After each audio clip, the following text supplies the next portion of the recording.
Hi, ಎಲ್ಲರಿಗೂ ನಮಸ್ತೆ. ನಮ್ಮಮ್ಮ ಒಂದು ಹೇಳ್ತಾಯಿದ್ರು, ಅಲ್ಲಿ ಗಿಡ ಒಣಗೋಗ್ತಾ ಇದೆ, ಸ್ವಲ್ಪ ಗಿಡಕ್ಕೆ ನೀರು ಹಾಕು, ಆ ಎಲೆ ಹೂವು ಎಲ್ಲ ನೋಡಿ ಹೆಂಗೆ ಒಣಗ್ತಾ ಇದೆ ಅಂತ ಬೈದರು ಒಂದು ಸತಿ.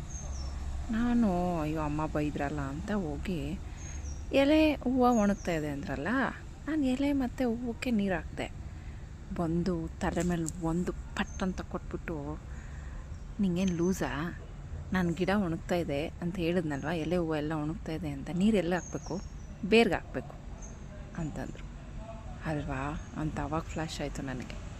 ಆಮೇಲೆ ಮತ್ತೆ ಬೇರ್ಗೆ ನೀರು ಹಾಕಿದೆ. ನೆಕ್ಸ್ಟ್ ಇನ್ನೊಂದು ಸ್ವಲ್ಪ ಹೊತ್ತರಲ್ಲಿ ಎಲ್ಲ ಸರಿ ಹೋಯಿತು. ಅದು ಒಣಗ್ತಾ ಇದ್ದಿದ್ದೆಲ್ಲನೂ ಮತ್ತೆ ಪ್ರಾಣ ಬಂದಂಗೆ ಆಯಿತು. ನೋಡಿ ನನಗೂ ಸಂತೋಷ ಆಯಿತು. ಹೀಗೆ ಅಲ್ವಾ ನಮ್ಮ ಜೀವನನೂ. ಮನಸ್ಸು ಕೊರಗ್ತಾ ಇರುತ್ತೆ, ಬಾಧೆ ಬೀಳ್ತಾ ಇರುತ್ತೆ, ನೋವು ತಿಂತಾ ಇರುತ್ತೆ.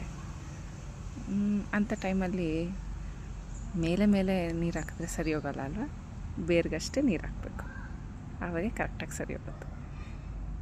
ಮನಸ್ಸಾಗಲಿ, ಎಲೆ ಆಗಲಿ, ಹೂವಾಗಲಿ. ಜೊತೆಗೆ ಜೀವನನೂ ತುಂಬ ಚಂದವಾಗಿ ಹೂವಿನಂತೆ ಹರಡುತ್ತೆ.